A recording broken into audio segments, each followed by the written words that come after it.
kita bersama, serta tidak mengganggu konsentrasi vokal para penampil dan para musisi, kami mohon hadirin untuk mematikan telepon genggam selama pertunjukan berlangsung dan tidak mengambil gambar dengan menggunakan lampu kilat atau blitz. Tidak diperkenankan untuk merokok, makan dan minum dalam auditorium, dan apabila terjadi keadaan darurat, pintu keluar ada di sebelah kanan dan kiri panggung. Jangan panik dan ikuti arahan dari petugas untuk meninggalkan auditorium ini dengan tertib dan teratur, serta tidak kembali ke dalam ruangan dengan alasan apapun. Terima kasih dan selamat menikmati.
Berpamitan pada emaknya untuk pergi merantau.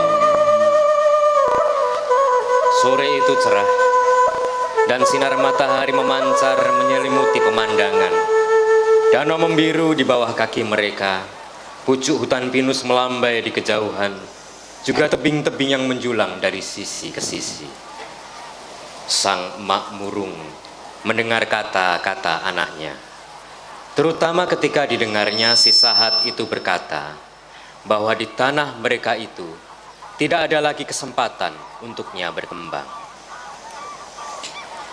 Dari dulu juga kita sudah bikin ulos, punya babi, punya ladang, punya ikan, semua gampang.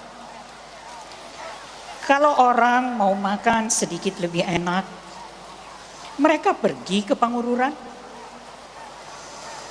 Mau lebih enak lagi, pergi ke Parapat.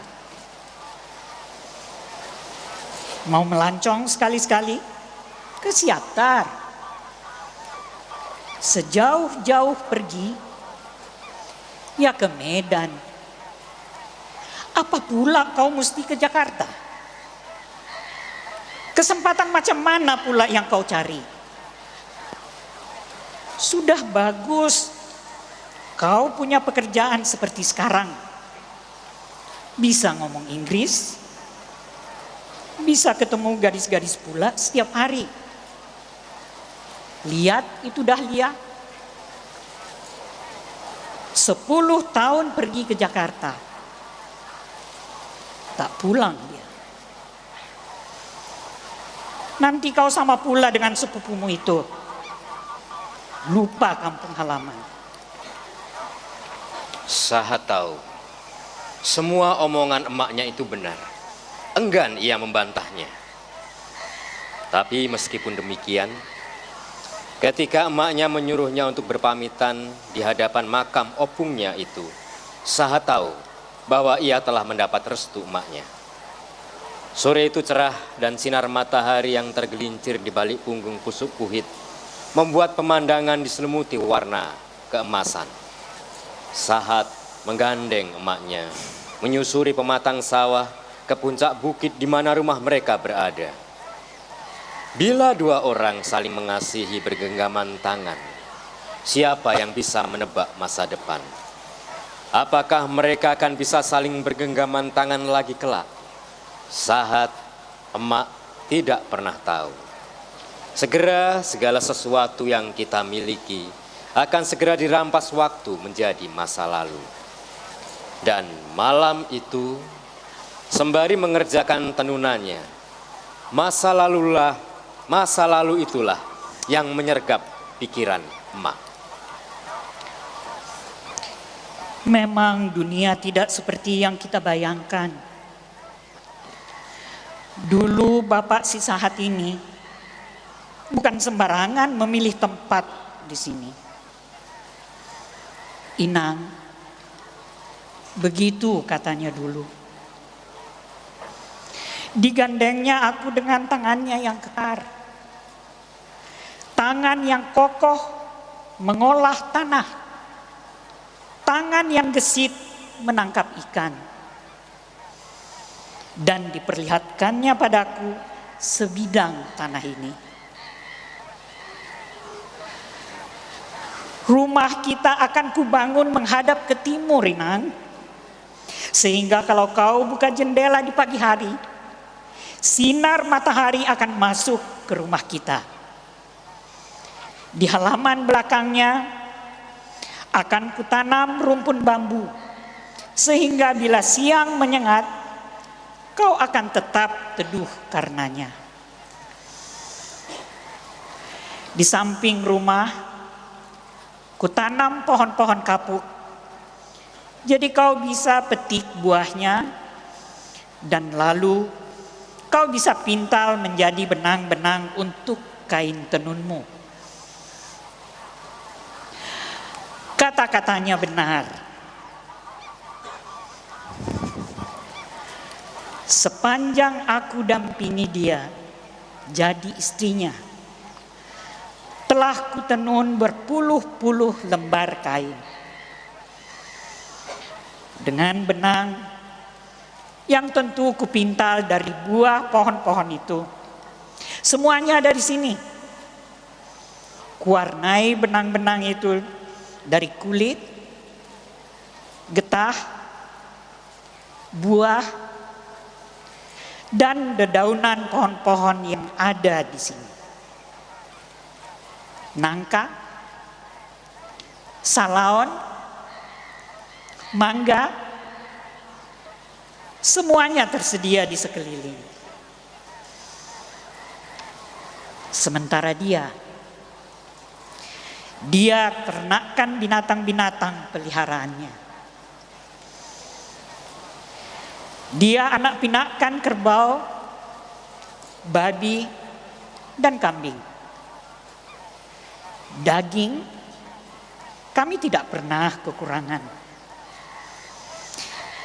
Ikan datang ke kaki-kakinya kalau ia datang ke tepi danau di bawah sana, sambil bertanya, apakah mereka akan ditangkap hari itu atau tidak? Sayuran memang sedikit, tapi kami bisa tukar kain-kainku dengan makanan yang tidak kami punya. Beras, garam, sayuran, tentu dan sedikit oleh-oleh untuk Sahat. Semuanya gampang. Dengan itulah kami menghidupi keluarga sampai Sahat lahir dan tumbuh menjadi pemuda gagah. Hidup kami bahagia. Dan bahkan kami bisa sedikit menabung dan membeli tanah di bukit. Sebagian kami tanami dengan kayu-kayu dan buah-buahan. Juga pohon-pohon kapuk. Sahat tumbuh seperti bapaknya. Ia pintar,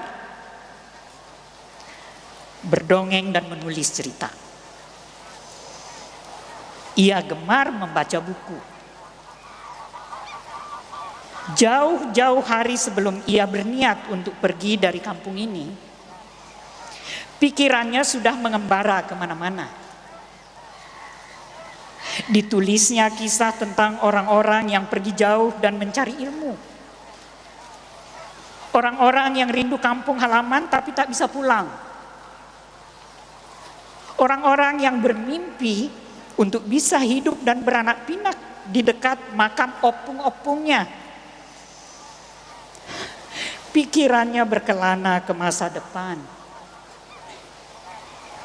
Dan perlahan ia sendiri ingin pergi dari kampung ini.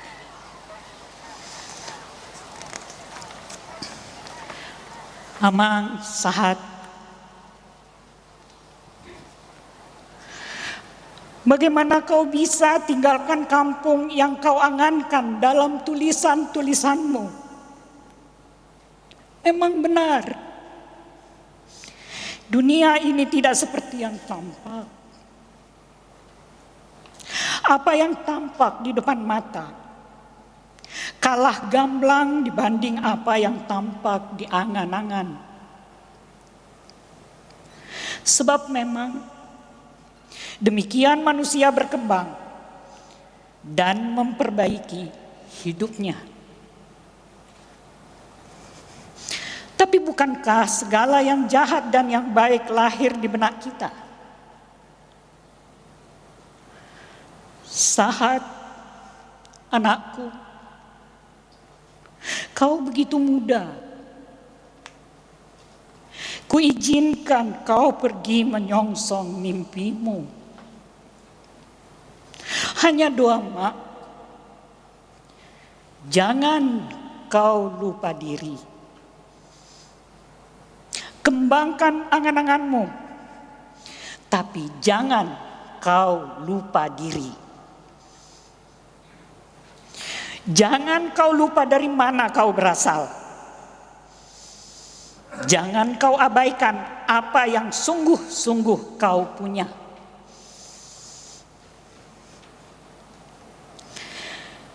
Ini sedikit uang, anakku, dari hasil penjualan kain pusaka keluarga kita untuk bekal kau di jalan. Kalau kau sukses dengan karangan-karanganmu, maka ia akan jadi pusaka keluarga kita kelak. Pagi sebelumnya, emak pergi ke pasar. Digulungnya kain-kain simpanannya dalam selembar ulos yang biasa ia pakai bila pergi ke ladang. Beberapa kilometer dari rumah mereka, sebuah kota kecil bernama Pangururan terletak. Pasar di sana adalah pasar terbesar di seluruh Samosir. Dan disitulah ia jual kain-kain simpanannya itu. Semua uang hasil penjualannya ia masukkan ke dalam sebuah amplop dan diberikannya pada Sahat malam itu. Ia tahu, anak laki-laki yang hendak berangkat berkelana tak bisa ia cegah. Hanya bekal sekadarnya dan doa sepenuhnya yang bisa ia berikan. Maka keesokan harinya berangkatlah Sahat menuju Jakarta bersama sahabatnya Tigor. Hanya satu hal yang ada di benaknya, bahwa ia harus menjemput nasib yang akan menjadi masa depan dari novelnya yang menang di Jakarta. Sudah beberapa bulan ini tidak ada kabar kelanjutan. Sementara itu, kemenangan novel itu dalam sayembara tersebut telah kadung membumbungkan angan-angannya. Senja itu mereka menyeberang Danau Toba, meninggalkan Samosir di belakang mereka di bawah suram langit September. Tidak akan ada yang tahu nasib mereka kemudian di Jakarta. Tak ada yang tahu apakah mereka akan kembali ke Samosir kelak. Tak ada seorang pun yang tahu hari esok akan menyambangi mereka dengan cara apa. Setelah menyusuri jalanan lintas Sumatera dan menyeberangi Selat Sunda, maka beberapa jam kemudian sampailah mereka di Jakarta. Hari sudah malam ketika mereka tiba.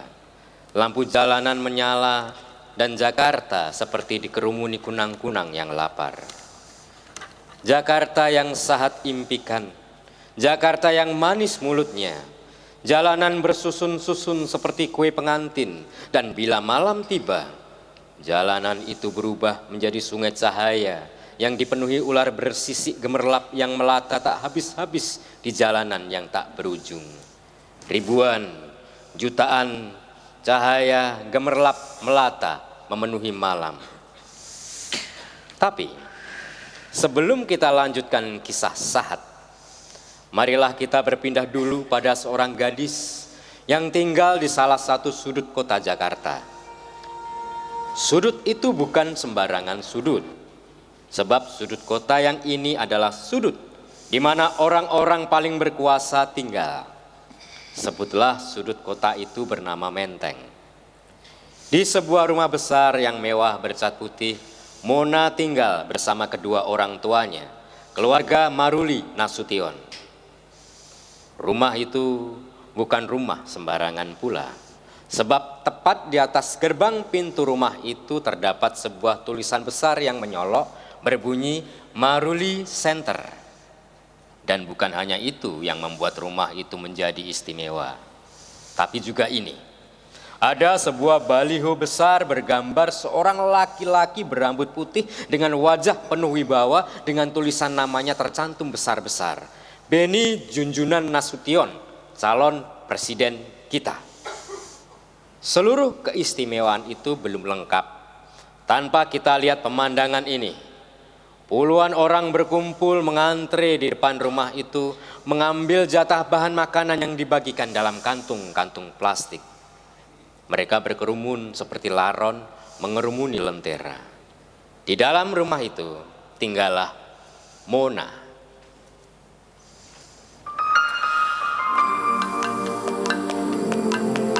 Hai, selamat sore. Namaku Mona. Bertahun-tahun aku tinggal di Amerika.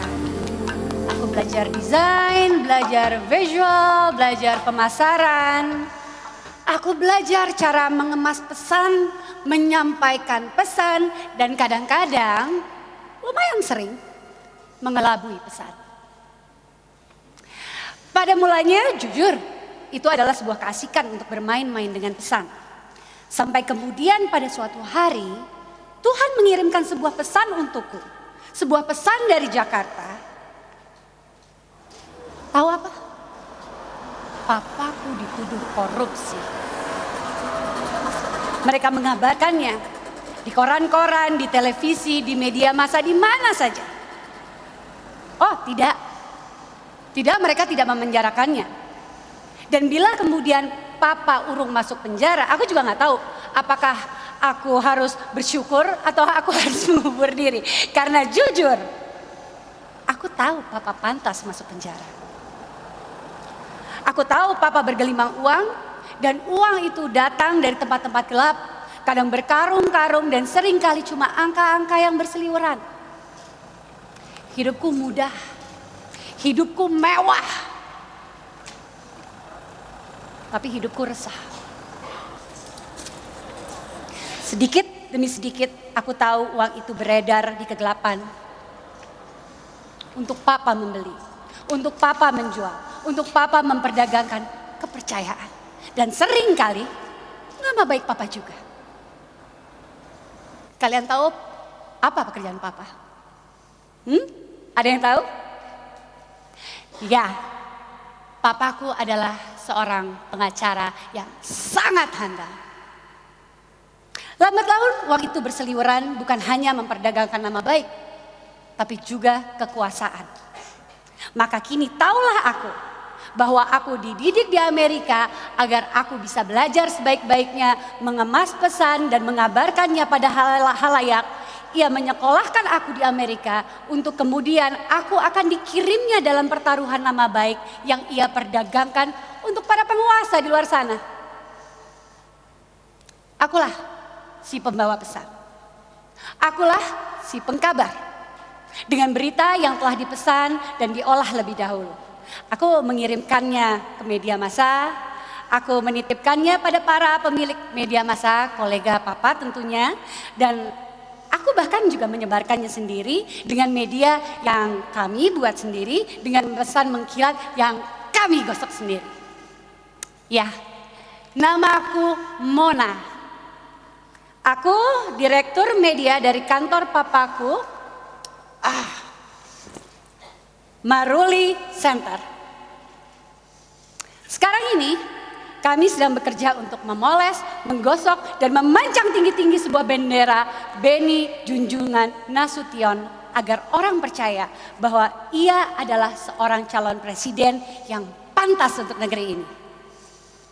Untuk itu, ditugaskannya lah aku untuk memproduseri sebuah film. Kalian bisa memanggil aku si tukang kampanye. Beberapa bulan yang lalu, sebuah naskah ini sampai ke mejaku. Naskah yang didapatkan dari sayembara penulisan novel yang kami selenggarakan. Dan inilah naskah pemenangnya, berjudul Danau Perjuangan. Aku sungguh jatuh cinta dengan naskah ini. Karena buatku, untuk pertama kalinya, aku berasa bisa membaui bau rerumputan kering dan alang-alang yang menghampar di tanah Samosir. Dan di saat yang sama, aku terhantui oleh semilir yang membawa bau itu. Aku berduka untuk hutan-hutan tua yang ditebang di sana. Dan kayu-kayu yang tumbang serta datu-datu dan danyang yang terusir dari rumah gaib mereka. Di saat yang sama, dari naskah ini, aku terkesima oleh hamparan biru danau kawah raksasa itu. Di saat itu pula aku merasa bahwa misteri itu adalah kedirianku sesungguhnya. Di saat aku merasa bahwa tempat itu adalah tempat pelancongan sepanjang tahun, di saat itu pula aku merasa bahwa itu adalah tanah kampung halamanku. Novel itu demikian indahnya. Sehingga ketika aku mendengar bahwa Papa ingin memfilmkan novel ini untuk seorang calon presiden yang tidak aku kenal, kemarahanku memuncak. Tapi sedemikian kemarahanku memuncak, sedemikian itu pula ia tertahan membentur kekuasaan Papa. Berbulan-bulan aku belaga abai pada persoalan itu. Aku mencoba untuk mengulur waktu agar Papa berubah pikiran, dan naskah ini, biarlah selamat sebagaimana adanya. Bagiku ia seperti kuil tempat di mana aku bisa memuja impianku sendiri yang tak seorang pun boleh menjamahnya, bila toh itu pun papaku sendiri. Atas nama apapun, bila toh pun itu adalah demi kepentingan nasional. Tidak, aku tidak akan melepaskannya. Sebab bagiku, di mana manusia hendak diletakkan dalam bangsa ini, bila impian-impian kecil seseorang pun harus dirampas demi namanya. Tapi hari itu datang juga, menyeberangi kerumunan para pengantri beras yang membuatnya keheranan saat sampai di rumah itu. Rumah yang menyimpan naskah novelnya. Rumah yang menyandera masa depannya. Ia sudah keheranan ketika melihat ada sebuah poster calon presiden ada di rumah itu. Pun ketika ia memandang poster-poster yang bertebaran dalam rumah itu, pertanyaan yang timbul makin memuncak. Ia seperti memasuki kantor yang salah. Ini bukan kantor penerbitan. Dan ketika seorang perempuan cantik yang kurang lebih berumur sebayanya muncul dengan perasaan bersalah, kecurigaannya makin nyata. Perempuan itu cantik, semampai dengan tulang pipi yang tegas. Dan ia bisa menduga bahwa tentunya ia seorang gadis Batak. Ketika ia mengulurkan tangannya dan menyebutkan namanya, taulah ia siapa kira-kira gadis itu. Ada gambaran yang ditangkap Sahat, bahwa naskahnya sudah dijadikan alat kampanye, dan bahwa novel itu tentu tidak akan bernasib seperti yang dijanjikan. Tapi ada satu hal yang membuatnya lebih tertarik yang disembunyikannya rapat-rapat. Sebuah kenyataan yang ia baca dari sikap jengah Mona, tatapan matanya yang menyorotkan permohonan maaf dan sekaligus kekaguman. Dan ia membaca bahwa gadis ini adalah seorang pembangkang, dan terutama adalah pembangkang ayahnya. Di tengah seluruh percakapan dan kelebatan tatapan itulah Sahat merasa bahwa mereka sesungguhnya berbagi perasaan yang sama. Perasaan yang disatukan oleh angan-angan dan mimpi danau perjuangan. Perasaan keindahan dan kehilangan sekaligus yang mendekatkan mereka dalam rahasia. Sekalipun toh mereka berdebat, sekalipun toh mereka menutupinya, sekalipun toh mereka adalah dua orang asing yang baru saja saling bertemu. Dan sekalipun toh mereka adalah pihak yang berseberangan ketika Mona mempertemukan Sahat dengan papanya. Aku mempertemukan laki-laki si penulis novel itu dengan papaku. Aku gagal menutupi kenyataan yang tersembunyi di dalam diriku bahwa aku tidak pernah menyetujui proyek itu. Aku gagal mencegah diriku untuk tidak menjadi pembela nomor 1 dari novel laki-laki ini. Aku gagal untuk tidak setelanjang itu di hadapan laki-laki yang baru saja aku kenal. Juga aku gagal untuk tidak mencegah diriku mengejar laki-laki itu segera setelah ia memutuskan pembicaraan dengan papaku dan meninggalkan kantor dengan kejumawaannya. Senaif itu aku mencarinya. Aku mengejarnya dan memergokinya di pinggir sebuah taman. Lalu aku panggil namanya. Dia menoleh dan memandangku dengan tatapan yang masih berkabut kekecewaan. Aku meminta maaf padanya dan bahkan aku turut mengecam papaku juga. Ketika ia masih terus menatapku dengan tatapan dinginnya, aku merasa di luar pemaafan yang belum ia berikan kepadaku, aku juga harus membela diriku sendiri. Membela kuilku yang kadung kutitipkan di naskah di tangan laki-laki itu. Aku mendekatinya dan kerebut naskahnya. Ku cari halaman itu. Sebuah halaman yang ingin sekali kubacakan untuknya dan untuk menunjukkan siapa diriku sebenarnya dan siapa dirinya sebenarnya. Kutemukan halaman itu. Lalu kubaca. Gini bunyinya. Kamu pernah bilang padaku bahwa kamu ingin menjadi batu. Batu di ujung tebing yang menjulang di tepi danau itu. Selamanya sekarat, selamanya beku, selamanya menunggu. Dan ia begitu tabah sehingga kematian pun enggan menyentuhnya. Kamu salah. Sesungguhnya akulah batu itu. Aku. Aku melihat ia terkesima. Aku berharap matanya paling tidak luluh dan dinginnya itu mencair. Tapi tidak.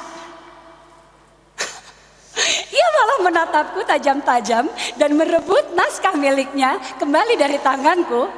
Lalu inilah yang dikatakannya. Kau mungkin terlalu romantis untuk terlibat dalam kampanye bapakmu. Tapi tetap saja kamu tidak tahu apa-apa tentang aku.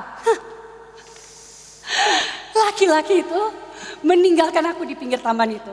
Dengan semua kenaifanku, kuil-kuilku, angan-anganku tentang danau biru, matahari sepanjang tahun, serta pelancongan abadi.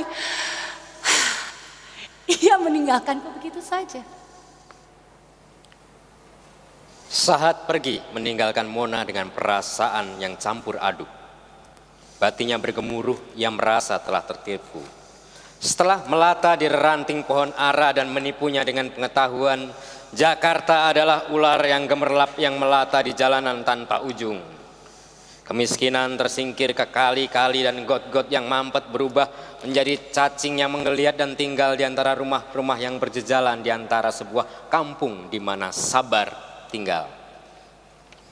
Sabar adalah seorang laki-laki perlente yang menganggap dirinya selalu sukses. Hatinya sebesar gunung dan ditatapnya hidup dengan penuh keyakinan. Ia seorang laki-laki yang datang dari Samosir belasan tahun yang lalu. Masih miskin sampai sekarang. Tapi ia yakin bahwa ia akan menjadi kaya suatu hari kelak. Tempo hari ia bertemu dengan Sahat dan Tigor di Samosir. Ia berkata bahwa Jakarta adalah tempat orang mengubah nasib. Dikatakannya itu sembari membagi rokok impor berkarton-karton. Datanglah ke Jakarta, tak enak aku lihat kau miskin begini. Begitu katanya tempo hari. Maka ketika Sahat tak punya tempat untuk berteduh, datanglah ia dan Tigor ke rumah Sabar. Rumah yang berdesakan di pinggir kali, tempat cacing-cacing dan kemiskinan menggerogoti mereka sedikit demi sedikit. Rumah itu adalah sebuah sudut kota Jakarta yang lain. Sebuah sudut sembarangan yang bisa kita namai Keramat Sentiong atau apa saja. Rumah itu berjejalan seperti cucian di kantong plastik, seolah Tuhan baru saja selesai liburan panjang dan lupa mengurus baju kotornya ketika ia menciptakan kampung itu. Di sanalah Sabar tinggal bersama Minar istrinya, seorang perempuan Jawa yang dinikahinya gara-gara sehelai baju kotor. Sore itu Minar sedang menjemur laundriannya ketika mereka datang. Minar, Minar, Minar. Sabar. Demikian nama suamiku. Tidak bisa dipungkiri. Namanya justru menerangkan suratan padaku untuk bersabar terus menerus menenggang nasib. Dulu kami menikah dalam bahagia. Dan kami juga miskin dalam bahagia. Aku masih berharap kalau kita kaya, kita akan kaya dalam bahagia. Amin, gitu dong. Yes. Demikianlah aku menikahi Bang Sabar. Setelah kami bertemu di pinggir kali, beberapa bulan setelah pertemuan pertama kami. Aku bekerja di sebuah kios laundry, punya orang dulu. Dan dia adalah seorang pekerja bengkel. Mungkin di antara sekian banyak pekerjaannya yang sempat Bang Sabar lakukan, bajunya selalu lusuh dan tampak kotor. Tapi senyumnya sungguh menawan. Senyum pembohong yang tak tercegah. Tapi aku jatuh cinta kepadanya. Terbukti ketika pada suatu sore aku menawarinya untuk mencucikan bajunya. Gratis. Kami menikah dalam kemiskinan. Tapi sekali ini bajunya akan selalu bersih. Aku bisa memastikannya. Setelah itu perlahan Bang Sabar mulai menunjukkan sayangnya. Dengan cara berhenti bekerja di bengkel. Bukan karena apa-apa. Tapi karena ia kasihan padaku. Bajunya selalu susah aku cuci. Jadi Minar, begitu katanya, biar tanganmu ini tak jadi kasar karena kau susah payah cuci bajuku. Orang Batak gitu ngomongnya. Baik, aku berhenti kerja di bengkel. Mulutnya yang gombal itu seperti biasa selalu membuatku luluh. Ia berhenti bekerja sebagai montir dan pulang membawa mesin cuci. Sejak itu aku punya kios laundry sendiri. Ini katanya tulisan namaku.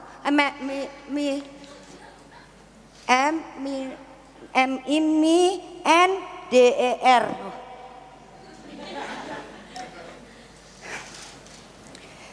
Sejak aku mempunyai kios laundryku sendiri, sementara itu Bang Sabar bekerja dengan baju yang lebih rapi. Ia keluar masuk kantor, menyediakan kertas fotokopi, membelanjakan furniture, perabot. Sampai kemudian ia mulai bisa memborong kecil-kecilan. Kadang ia merenovasi kamar mandi mereka, kadang ia bikin taman, kadang ia memborong pagar kantor, apa saja. Satu hal yang selalu membuatku bertahan bersamanya, selain mulut besarnya yang selalu aku percaya, adalah keyakinan dirinya pada masa depan. Kita akan menjadi kaya, Minar. Begitu selalu dikatakannya padaku.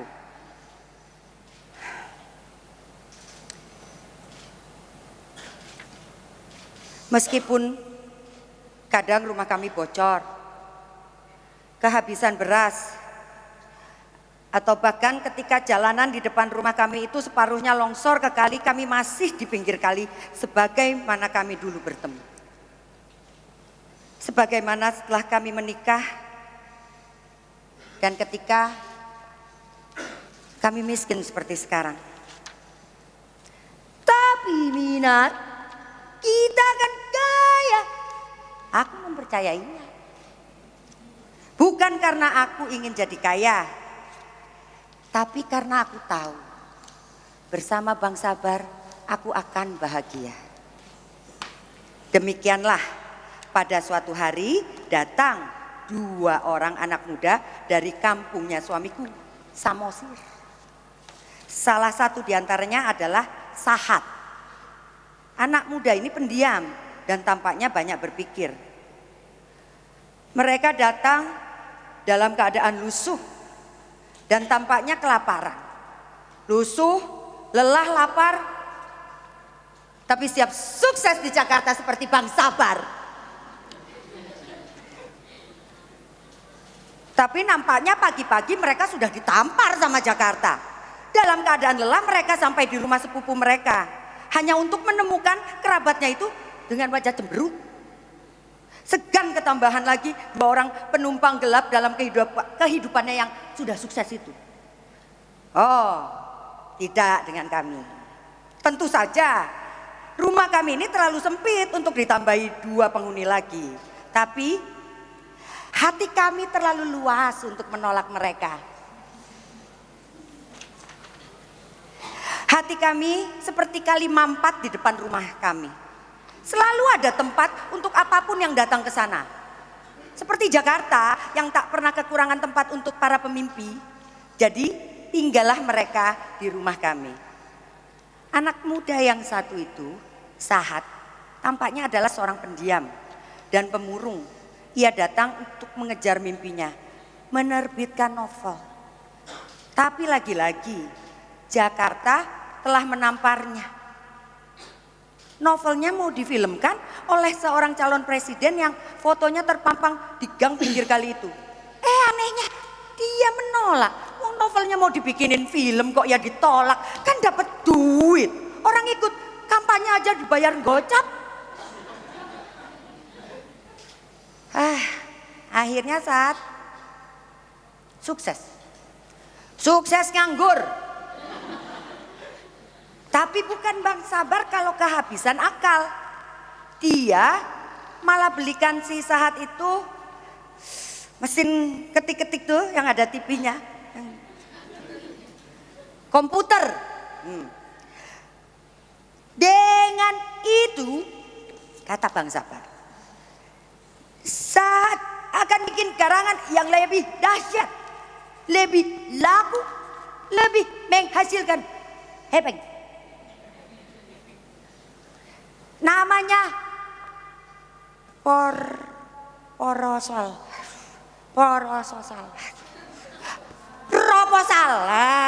proposal. Sebentar lagi Bang Sabar dan Sahat akan sukses seperti semua orang ini di Jakarta.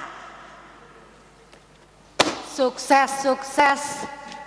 Semua orang bilang sukses kalau mau ke Jakarta. Tapi emang apa sih artinya sukses itu? Setelah kita bertemu di taman, aku dan Sahat, kita bertemu lagi. Tapi kali ini suasananya sangat berbeda. Kami bertemu di sebuah acara pagelaran seni.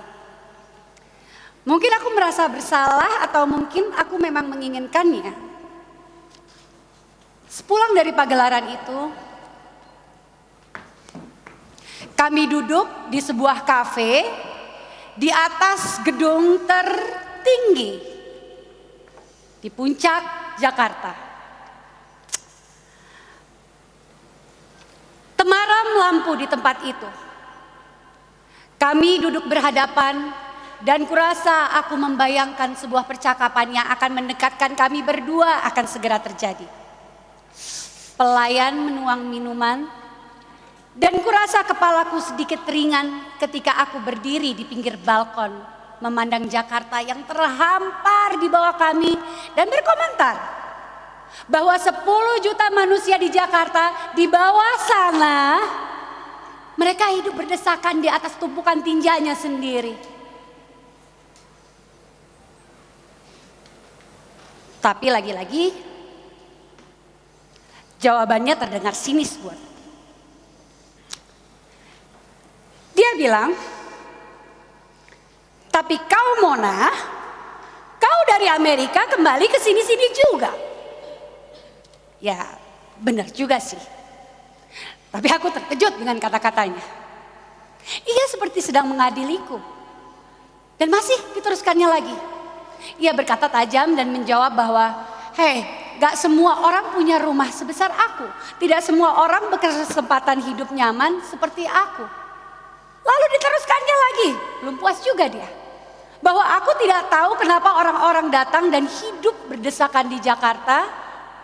Sebab katanya, di tempat seperti di Samosir cuma ada alang-alang dan batu. Mereka datang ke Jakarta untuk sukses. Agar tidak gali batu dan makan batu. Sejenak perasaan malu menguasaiku. Aku merasa berhasil dibuat oleh Sahat bahwa aku ini cuma seorang naif berperut kenyang yang sempat memiliki mimpi indah. Aku benar-benar merasa diadili oleh pria itu. Angan-anganku tentang percakapan yang hangat yang akan mendekatkan kami berdua berhamburan. Kenapa sulit sekali bercakap hangat dengan laki-laki ini? Kenapa aku merasa hangat hanya ketika aku baca tulisannya? Aku merasa diadili hanya karena kebetulan aku punya mimpi indah. Aku gak mau kalah. Lalu ini yang kukatakan kepadanya. Papaku korupsi. 2 tahun aku di Amerika. Dan pada suatu hari tiba-tiba aku menyadari bahwa aku besar dan pintar dan kenyang. Dan punya kesempatan untuk memupuk cita-cita. Semua karena papaku korupsi. Tidak. Mereka tidak menjebloskan papaku ke penjara. Tapi kamu akan tahu uang datang dari tempat-tempat gelap bertimbun-timbun. Dan semakin ia bertimbun, semakin ia menghantuimu. Itulah yang terjadi. Papaku kaya raya, adikku hamil dan minggat. Dan sebentar lagi aku akan terpaksa ikut dalam semua ketidakmasuk akalan ini. Kamu ingin aku seperti itu? Kalau aku membayangkan sebuah tempat yang jauh dari manapun. Sebuah tempat yang dibilang kampung halamanku juga. Salah. Apa yang salah kalau aku tidak ingin ikut dalam permainan ini? Salah.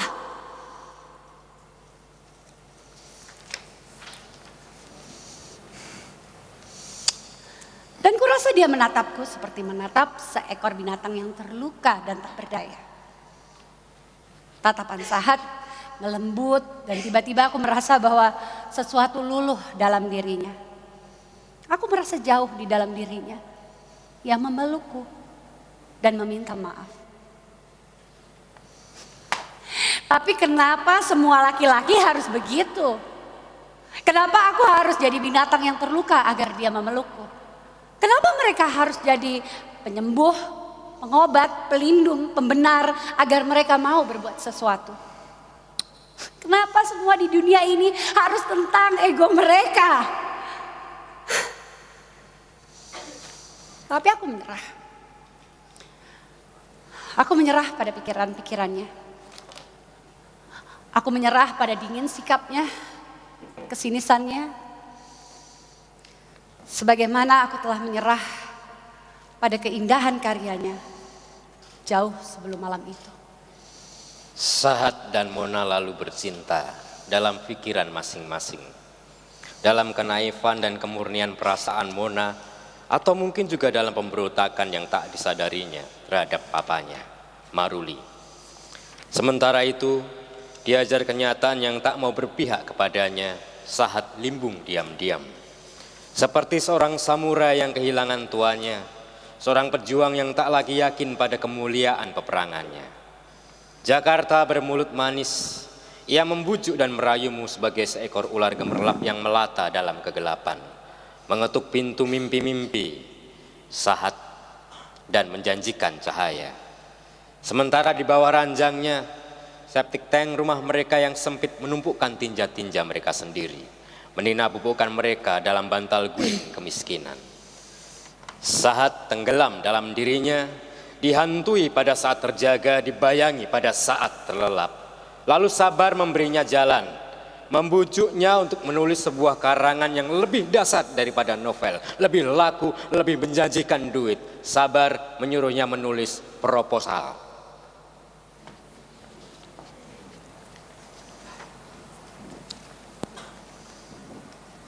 Benar, Bang Sabar itu memang suka proyek. Dan orang yang suka proyek itu pasti kenal banyak orang. Mulai dari tukang pete di pinggir gang, kenal. Sampai pejabat kantor pemerintahan, kenal. Dari preman terminal Kampung Melayu, kenal. Sampai pengacara di pusat kota yang suka ada di TV, kenal. Dari mbak kantin sampai artis, Bang Sabar kenal. Pokoknya komplit kabeh, semuanya kenal. Tapi kalau, nah Sahat ini, pinter-pinter segala hal. Otaknya tuh tahu semua hal. Terus dia pintar juga untuk tahu cara menceritakannya itu. Yang habis diketik-ketik tuh disusun jadi penetrasi ya. Apa tuh? Kalau buat di cari proyek tuh di presensi. Apa? Prestasi bukan. Presentasi itu. Nah itu dia bikin presentasi itu di proposal. Iya benar, habis diketik-ketik itu. Pas habis beli komputer tuh sibuk ketak-ketik-ketuk gitu. Nulis proposal.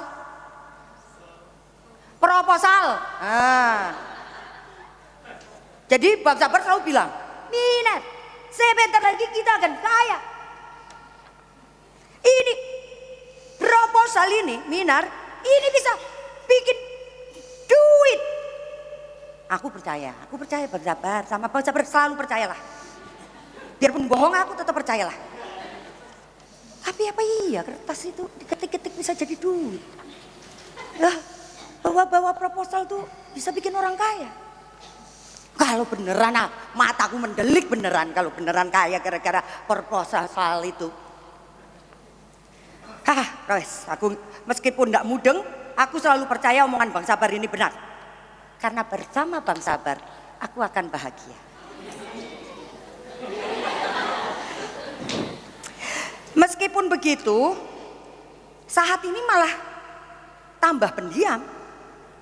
Dan sepertinya dia jadi tambah banyak mikir. Kalau ditanya jawabnya sitik-sitik, dikit-dikit aja. Hanya bersama Bang Sabar, Sahat baru banyak omong.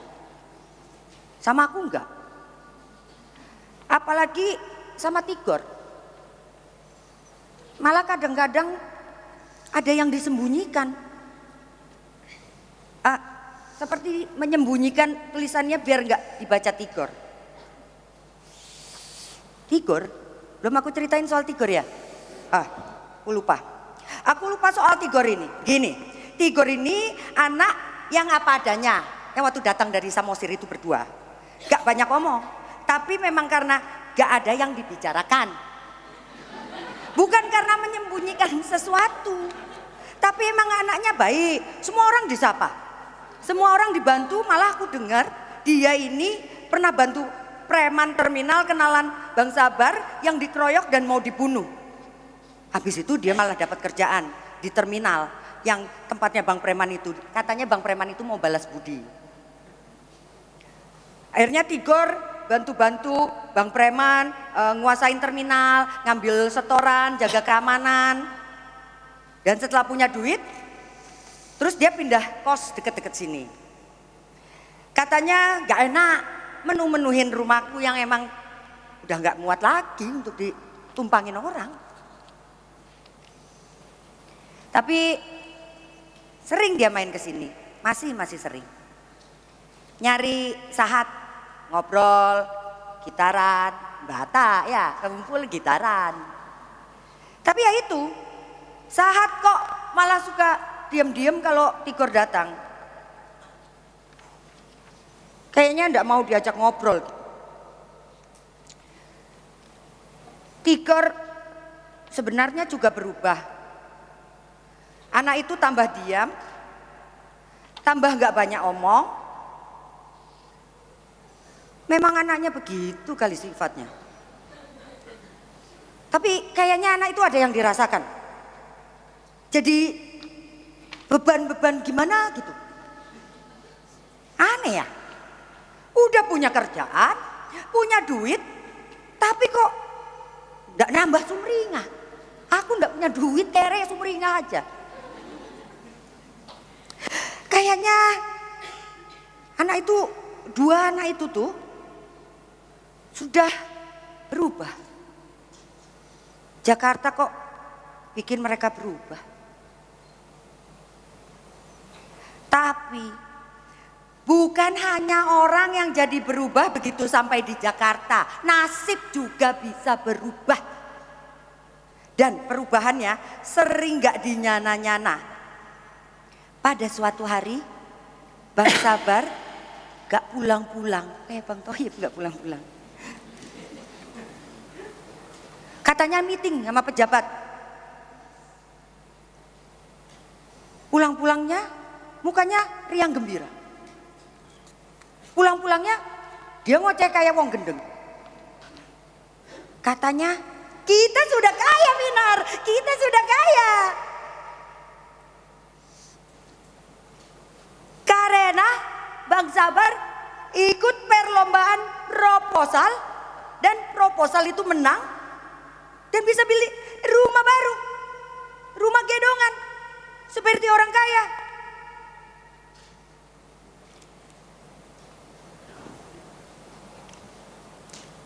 Kayaknya Bang Sabar kaya beneran sekarang. Sabar berubah nasibnya. Sabar membeli sebuah rumah baru dan jadi orang gedongan. Rumahnya klaster dengan nama kompleks seperti nama sebuah negara ningrat di Eropa. Rumah klaster tak berpagar tapi dinding kompleksnya setinggi menara Babel. Agar penghuninya tidak melihat pemandangan kumuh di seberang tembok dan mereka tidak tercemar bau kemiskinan yang ledis. Di sana itu mereka bisa bebas mendorong kereta-kereta bayi mereka di jalanan kompleks, saling menyapa dan bertukar kisah kesuksesan atau yoga di pekarangan rumah, tanpa khawatir oleh pemulung, peminta sumbangan rumah piatu atau penyusup tak diundang. Rumah mereka steril, hening dan beradab, seperti kehidupan di Monte Carlo sebagaimana yang mereka bayangkan. Akan halnya Sahat, ia makin limbung. Jakarta adalah ular gemerlap sepanjang sungai cahaya yang melata di jalanan tak berujung. Sahat merasa terseret dan tak berdaya dalam banjir bandangnya. Tulisannya telah menghasilkan sukses dan mengubah nasib, tapi ada yang terasa hilang dari benaknya.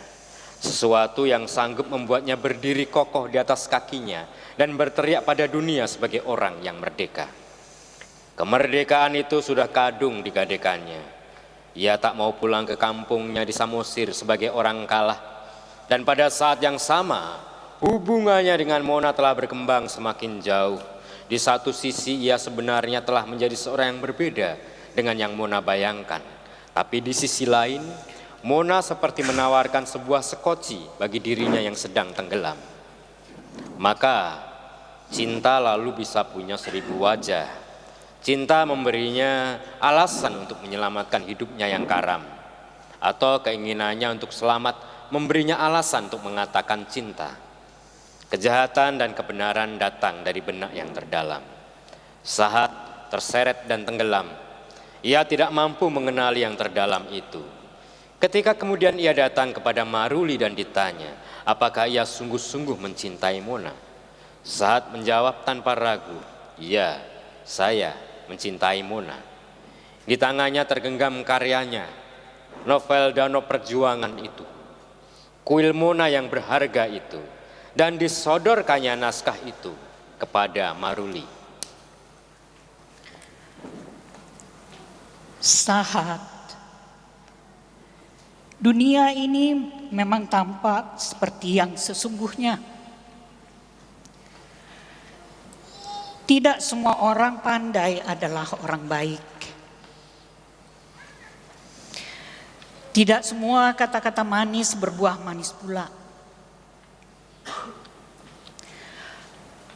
Kau dianugerahi satu hal yang orang lain tidak punya, yaitu kepandaian untuk berkata-kata,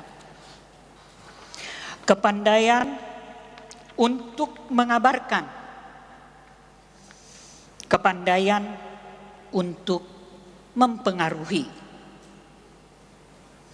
Akan halnya pesan yang kau sampaikan itu, baik atau buruk, dusta atau benar, adalah tanggung jawabmu untuk mempertimbangkan.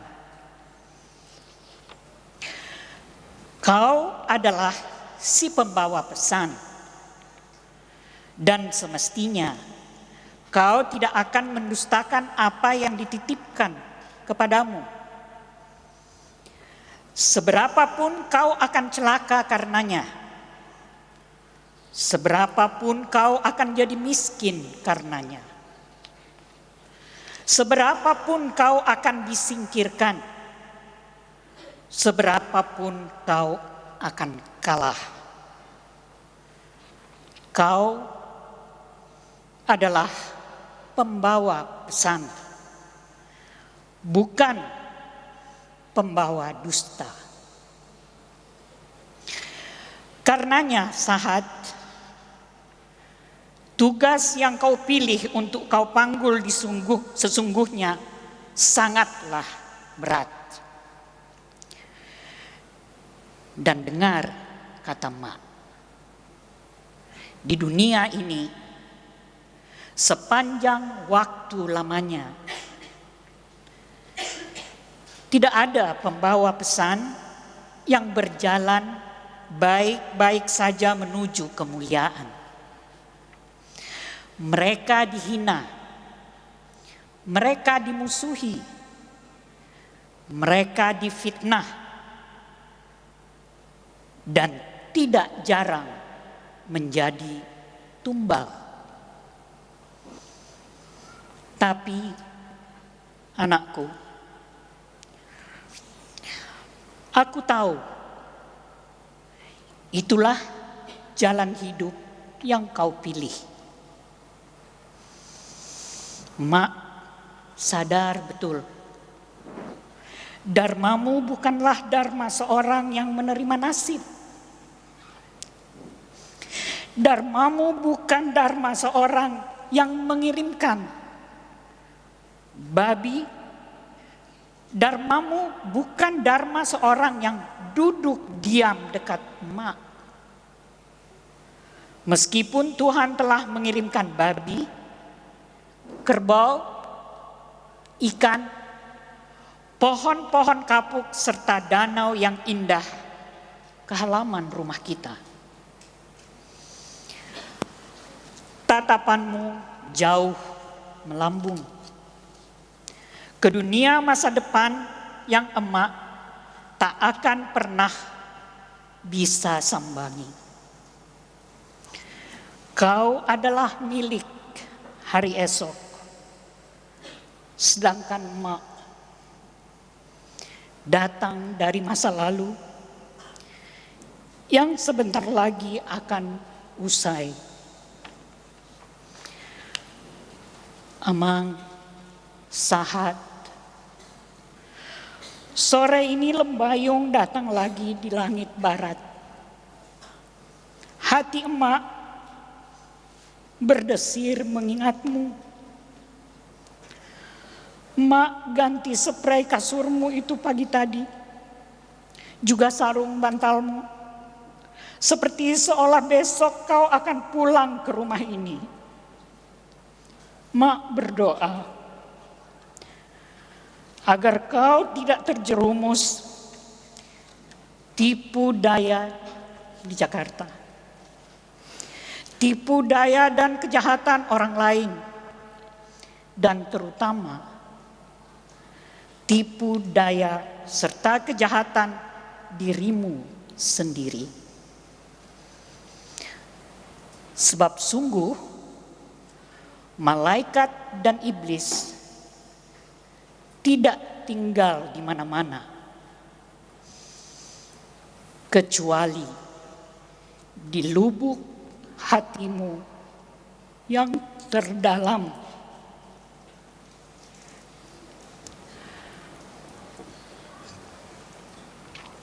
Selalu jadilah anak yang dengarkan nasihat emak. Anak emak yang rajin membantu emak. Anak emak yang rajin menimba ilmu.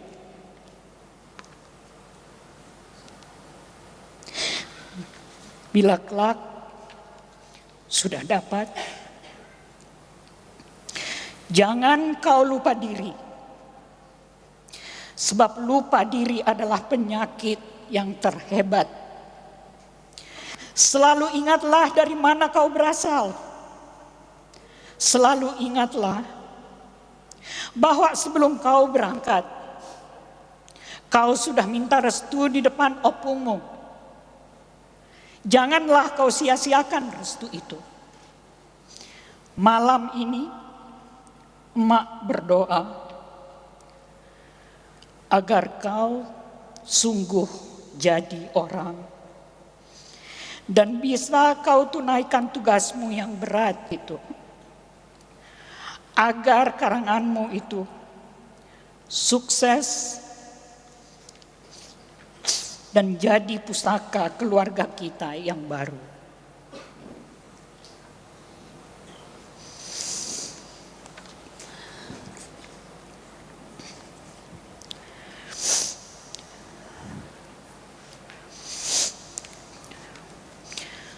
Malam itu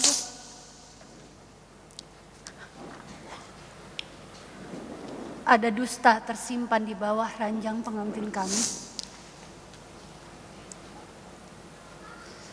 Jadi apa yang kalian bisa bayangkan dari sebuah pernikahan yang dimulai dengan dusta?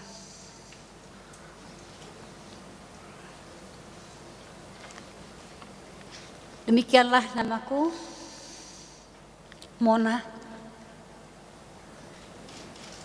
Aku sekolah di Amerika dan aku membayangkan sebuah danau yang biru dan pelancongan seumur hidup sebagai kampung halamanku. Dan dari sana datang seorang laki-laki bawa sebuah buku dan merampas hatiku. Tapi ia ingkari dirinya dan bersekongkol dengan bapakku. Jadi jadilah aku sebagai alat pembayar bagi angan-angan masa depan mereka. Dunia laki-laki yang mereka perebutkan di antara mereka sendiri. Kunikahi ia hanya karena ia menyandera kuilku.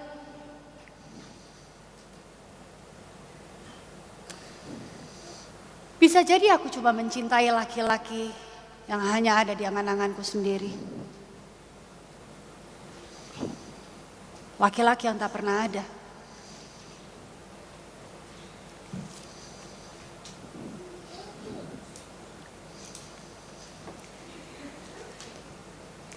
Iya, namaku Minar.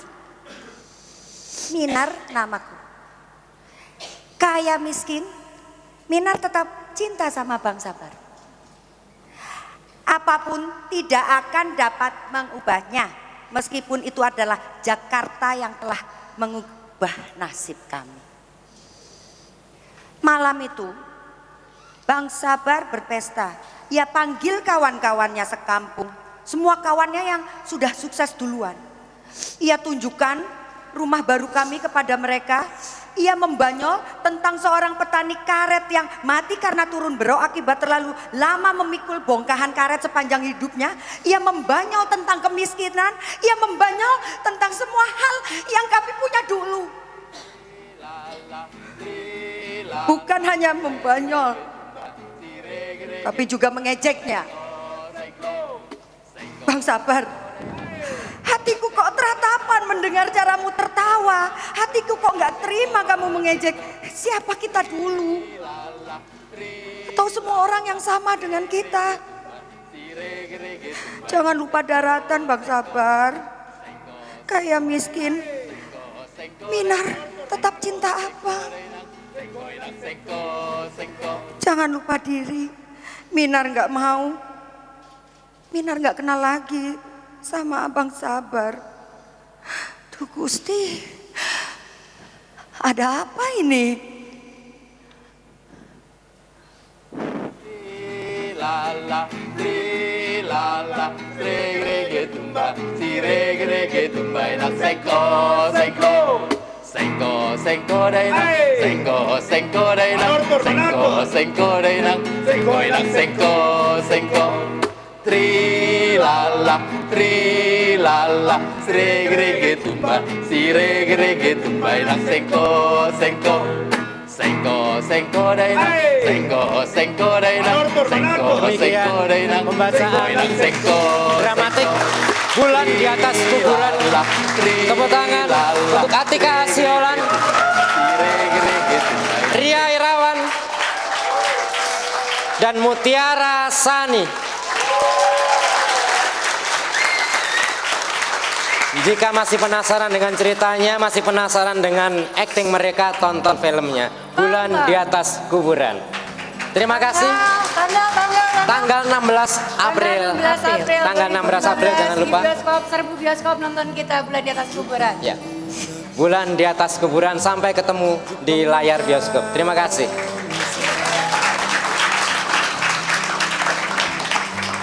Terima kasih.